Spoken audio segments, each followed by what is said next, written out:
Hello Aries, welcome to Guruma Hindi tarot. और ये reading है इस बारे में कि नो कॉन्टैक्ट सिचुएशन में उनकी फीलिंग्स क्या हैं आपके लिए। तो ये रीडिंग आपके लिए है अगर आप किसी के साथ नो कॉन्टैक्ट सिचुएशन में और जानना चाहते हैं कि वो आपके लिए कैसा फ़ील कर रहे हैं और क्यों फ़ील कर रहे हैं जो भी वो फ़ील कर रहे हैं, एंड क्यों नहीं अपनी फीलिंग्स खुद एक्सप्रेस करते। तो उस केस में ये रीडिंग आपको कुछ मैसेजेस ज़रूर दे सकती है। तो चलिए आगे बढ़ते हैं और देखते हैं क्या मैसेजेस हैं आपके लिए। Messages for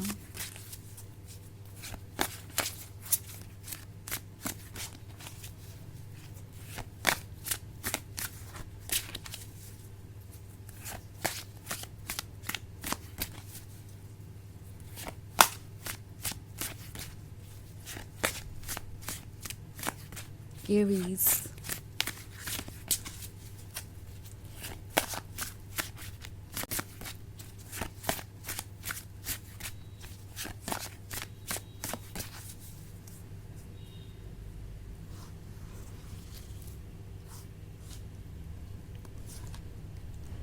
Seven of Skulls, Temperance, Queen of Knives, Two of Knives and Four of Scepters. Okay, तो हमारे पास है टेम्परेंस। टेम्परेंस है तो किसी को ऐसा लगता है कि ये नो कॉन्टैक्ट सिचुएशन वैसे नहीं काम कर रहा है जैसे उन्होंने सोचा था। नाउ अब इसका मतलब ये हो सकता है कि बहुत सारे लोगों की सिचुएशन में, बिकॉज ये जनरल रीडिंग है तो इसीलिए मैं ज़्यादातर लोगों की बात कर रही हूँ, बट अगर ये रीडिंग आपसे रेजोनेट कर रही है तो किसी ने जानबूझ के ये नो कॉन्टैक्ट सिचुएशन क्रिएट की हो सकती है ताकि आप किसी बात को माने। ओके, क्योंकि मैं यहाँ क्वीन ऑफ नाइफ्स को देख रही हूँ। लगता है जैसे ये नो कॉन्टैक्ट सिचुएशन होने से पहले आप दोनों के बीच किसी बात पे आर्ग्यूमेंट हुई या किसी बात पे डिसएग्रीमेंट था। आप चाहते थे कि कोई काम किसी पर्टिकुलर तरीके से हो और वो चाहते थे कि किसी और तरीके से, या मे बी उनकी एक्सपेक्टेशंस आपसे बहुत ज़्यादा थी और आपको लग रहा था ये अनजस्टिफाइड है, आप इसके लिए तैयार नहीं थे। सो हो सकता है इस वजह से इस पर्सन ने बिल्कुल साइलेंस बना लिया, वो भी इसलिए क्योंकि उन्हें लगता है कि ये साइलेंस आपको ये सोचने पे मजबूर करेगा कि अपनी ज़िद की वजह से आप क्या कुछ खो सकते हैं। उन्हें ऐसा लग रहा है कि ये नो कॉन्टैक्ट सिचुएशन उनका काम कर सकती है, आपको ऐसे फील करा सकती है जैसे ये आपकी ज़िद है और आपकी वजह से वो बहुत हर्ट है। और अगर आप ऐसे ही ज़िद करते रहे, अपने ओपिनियंस पे बने रहें, अपनी बाउंड्रीज़ पर अड़े रहें, अपनी बाउंड्रीज़ को कॉम्प्रोमाइज़ नहीं करें, तो आप डेफिनेटली इस लवर को खो सकते हैं जो आपको इतना अच्छा लगता है। उन्हें लगता है कि आप उन पे डिपेंडेंट हैं इमोशनली, और ये जो इमोशनल डिपेंडेंस है आपका, ये आपको क्लियरली सोचने नहीं देगा, आपको कभी समझने नहीं देगा कि ये एक तरीके का इमोशनल गेम हो सकता है। और ये जो इमोशनल गेम है वो आपको किसी भी हद तक हर्ट कर सकता है। तो ये जो चीज़ें आपके लाइफ में हो रही हैं, ये शायद कोई जानबूझ के कर रहा है ताकि आपको ऐसा लगे कि जो भी प्रॉब्लम्स है वो सिर्फ आपकी वजह से है और ये सारा काम आपकी वजह से रुका हुआ है। तो ये जो टू ऑफ नाइफ्स वाला कार्ड है, ये शो कर रहा है एक तरीके की ब्लाइंडनेस को, एक तरीके की हेल्पलेसनेस को। आप ट्रुथ को देख नहीं पा रहे और ये आपको परेशान कर रहा हो सकता है। आपको ऐसा लग सकता है जैसे कि आपसे बहुत सारी चीज़ें छुपी हुई हैं, समझ नहीं आ रहा किसे ट्रस्ट करें किसे ना करें। आप ये समझ नहीं पा रहे कि ये नो कॉन्टैक्ट सिचुएशन में क्यों है, आपसे ऐसा क्या हुआ है या क्या ऐसी सिचुएशन क्रिएट हो गई है। मे बी ये किसी आर्ग्यूमेंट के बारे में है भी नहीं, बस आपने बातों बातों में किसी बात पे अपना ओपिनियन रखा और ये पर्सन बिल्कुल अलर्ट हो गया क्योंकि उन्हें लगने लगा कि अगर आपके ओपिनियन ये है किसी टॉपिक के बारे में तो आगे ये रिलेशनशिप वर्क नहीं कर पाएगा, बिकॉज़ आप कॉम्प्रोमाइज़ नहीं करेंगे। ये किसी सीरियस टॉपिक के बारे में हो सकता है।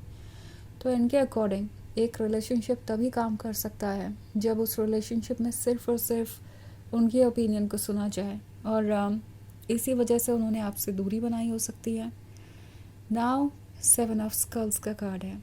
जैसा कि मैंने कहा, उन्होंने जैसा सोचा था वैसे ये नो कॉन्टैक्ट सिचुएशन वर्क नहीं कर रहा।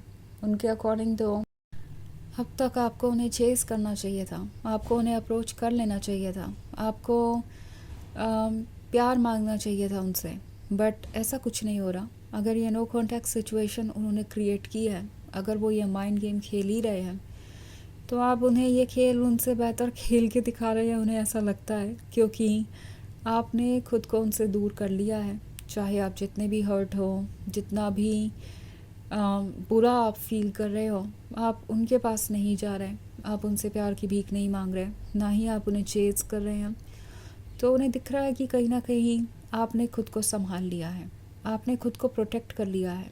भले ही आप खुश हो या ना हो, आप कम से कम प्रोटेक्टेड हैं। और ये चीज़ इस पर्सन को सरप्राइज़ कर रही है। उन्होंने सोचा नहीं था कि ऐसा भी कुछ हो सकता है, आप इस सिचुएशन से ऐसे डील करेंगे। तो अब ये भी परेशान है। ये 2 ऑफ नाइफ्स एनर्जी उनकी भी है। उन्हें समझ नहीं आ रहा कि वो किसे देख रहे हैं। ये कौन है जो इतना कॉन्फिडेंट है, इतना प्रैक्टिकल है, इतना स्ट्रॉन्ग है, क्योंकि उन्हें अंदाज़ा नहीं था एरीज कि वो ये सारी चीज़ें भी देखेंगे। तो अब वो सोच रहे हैं कि उन्होंने जो किया क्या वो ठीक था।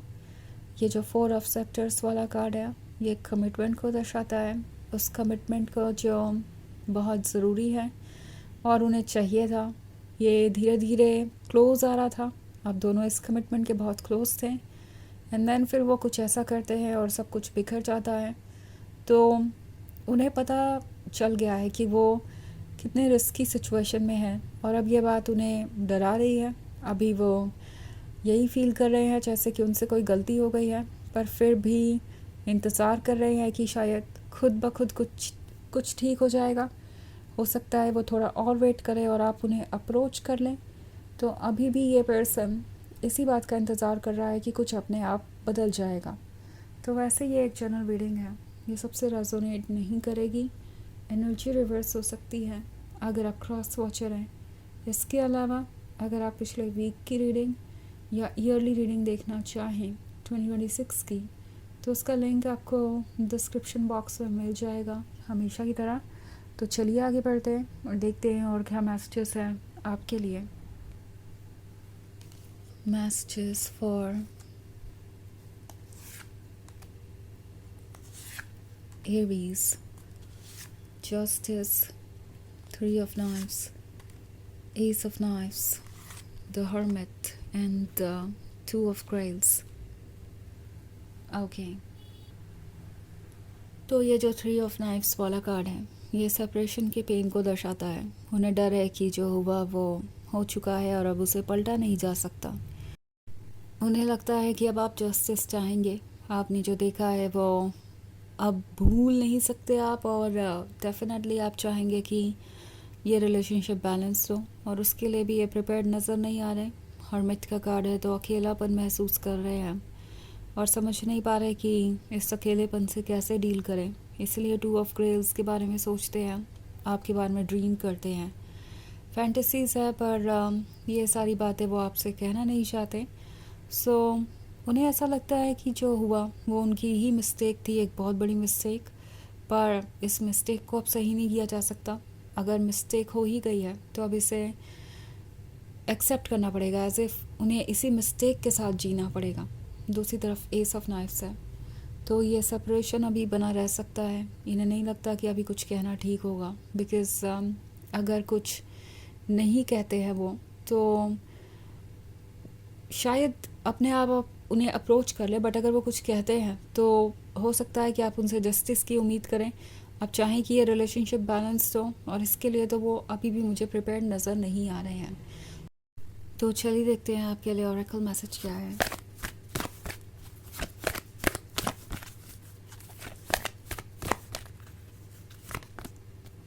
Freya, phases and cycles. There is a beginning within every ending. Illusions are revealed and released.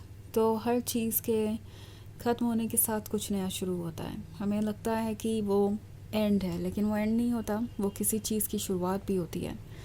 तो सारे भ्रम दूर होंगे, ट्रुथ आपके सामने आएगा। अपने इंट्यूशन को सुनिए और डिसीजंस लीजिए। ये नो कॉन्टैक्ट सिचुएशन यूँ ही नहीं है, आपको बहुत कुछ बता रही है इनके बारे में और इस रिलेशनशिप के भविष्य के बारे में। तो प्रैक्टिकली देखिए चीज़ों को और अपनी सोल को सुनिए। तो यह है रीडिंग इस बारे में कि नो कॉन्टेक्ट सिचुएशन में उनकी फीलिंग्स क्या है आपके लिए। आई होप आपको अच्छी लगी होगी। Thanks for watching. Till next video, bye.